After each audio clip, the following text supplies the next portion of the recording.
I'm Jennifer Marshall. I teach American art history here at the university. My students and colleagues call me Jen. I was talking to a student recently who said, art history really isn't what I thought it was. It's so rarely about art at all.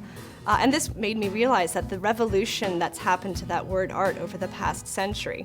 We don't think of any one thing as being a work of art. So really art history is the history and interpretation of why the world looks the way it does, which is something that allows us to know the past more deeply, but also allows us to have an interaction with our contemporary lives on a different kind of scale.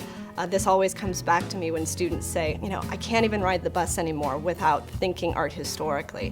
I'm looking at signs, I'm looking at people's outfits, and I'm interpreting them. And that's exactly what we do. Growing up, I always knew I wanted to be a writer. At the same time, I was always looking at these giant books that my parents had on the coffee table, full of pretty pictures. At some point, it clicked with me that I could do both, that I could write stories, and I could use those pictures as a way to tell them. In college, I worked as the security guard at the campus art museum. Part of my job was to keep people away from the art.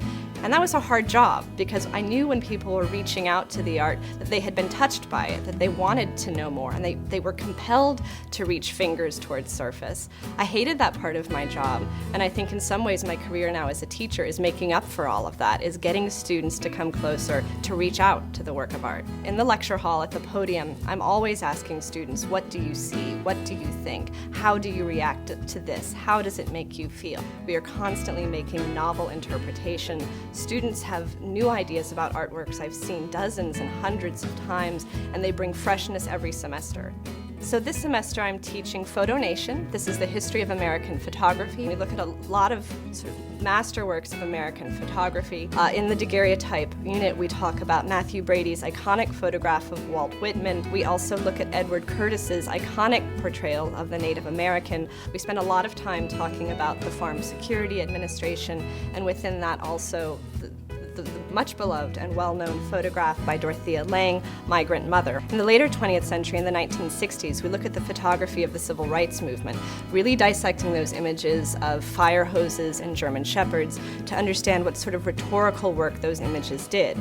Former students of mine, some students are teaching elementary school, teaching high school, teaching in art museums, and I think they've found that using the artwork is often a great jumping off point to getting their younger students engaged. Students also are going into law school, using the skills that they learn in art history, in research, in pulling together evidence from a variety of different sources, taking all of those different sources of evidence to make an argument and put it together coherently in a paper. That translates very readily into legal argumentation. Other students are working in museums and galleries in the Twin Cities and across the country, working as dealers to buyers of art, working as appraisers also in that capacity.